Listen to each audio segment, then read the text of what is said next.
back with comedian David Boyle, and I'm quitting alcohol. So it's just another chilled out Saturday night. No one really listens besides the old cat ladies on Saturday night and a couple of dudes that are just white knuckling it through the weekend. So I'm going to continue where I left off last Saturday with my wedding story. The only problem is I can't really remember where the fuck I left off last weekend. I think I was just getting to India, wasn't I? Let's start from there. So pretty much as soon as I land in India, it is fucking hectic.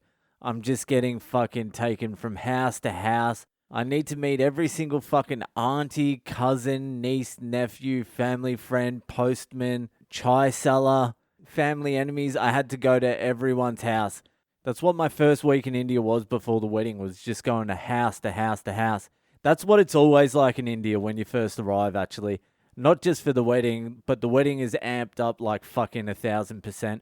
But whenever you get to India, you got to go see every family member that's ever fucking existed. And it's the same routine. You walk in, they offer you a chai and some sweets.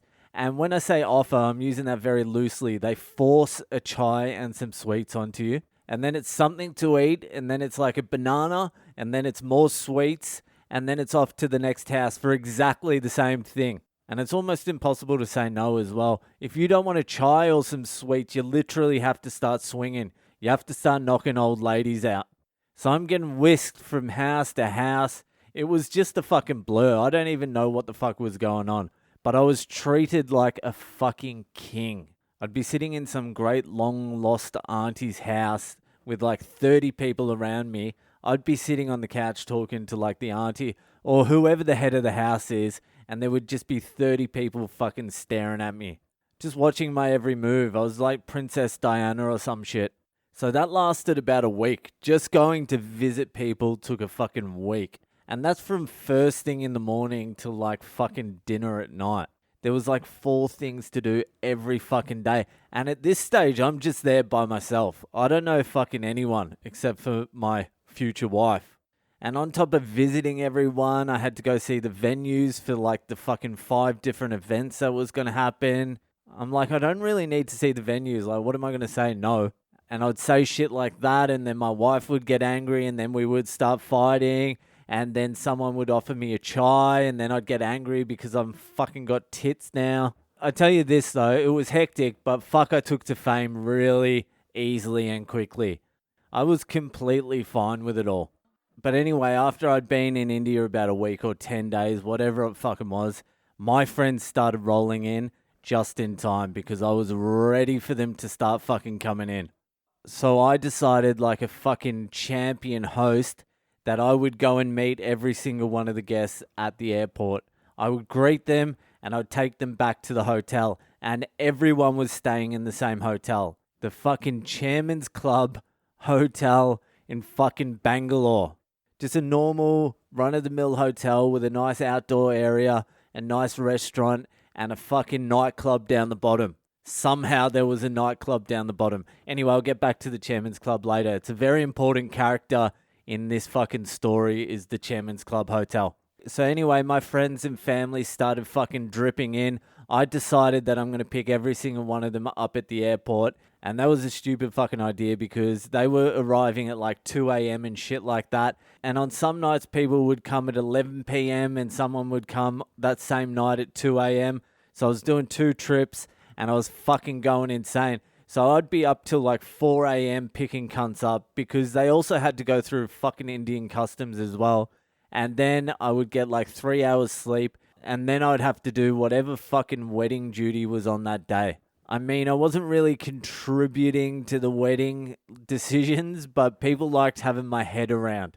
So everyone starts arriving and everything starts getting real exciting because you have your fucking mates there, people you fucking grew up with, you got family, friends, everyone's all together, and you're in fucking India for a wedding of one of your mates that you knew in fucking year 9, or you grew up with in Sydney, or you went to uni with. So as people started arriving, everything became more and more electric because everyone was on the same fucking vibe and everyone was staying in the same hotel. So everyone was on the same fucking wavelength.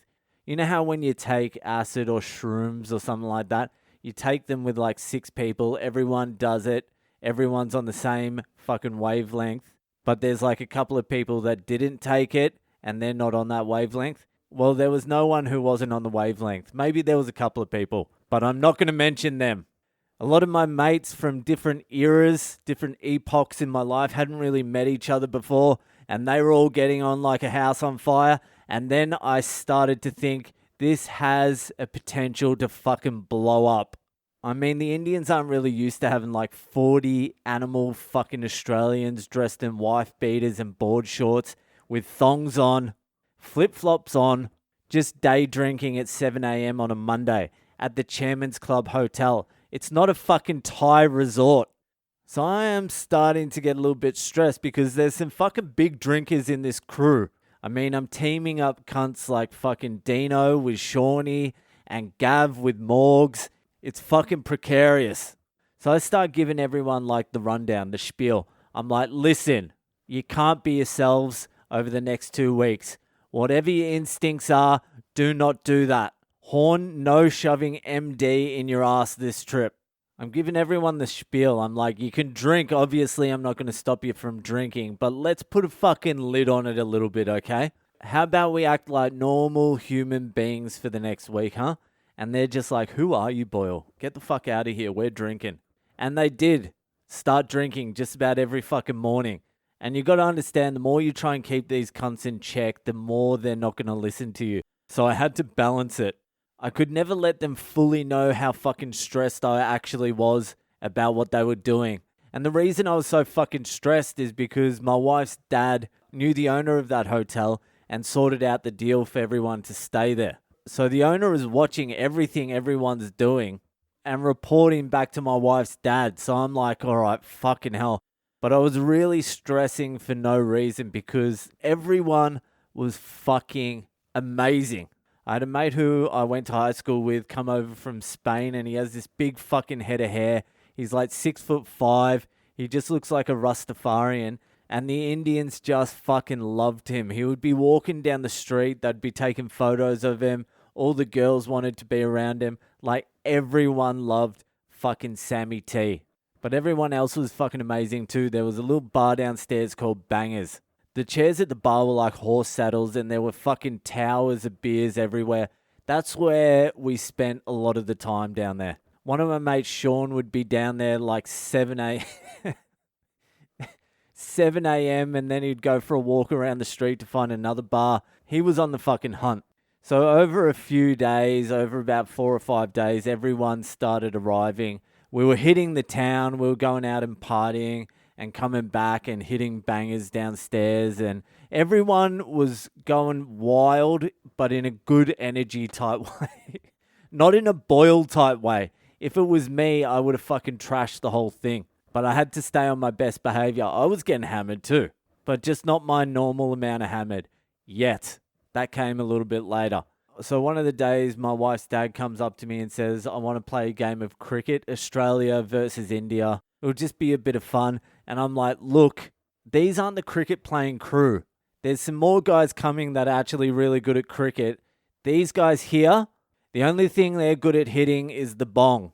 But anyway, what am I meant to say? Fucking no. So the next day we rock up to this Dust Bowl fucking cricket field with my Sandlot kids, the mighty fucking Ducks. Just some fat sunburned Aussies who have never played cricket in their life, ready to take on the Indian team. And the Indian team who we were playing against are all dressed in like fucking white.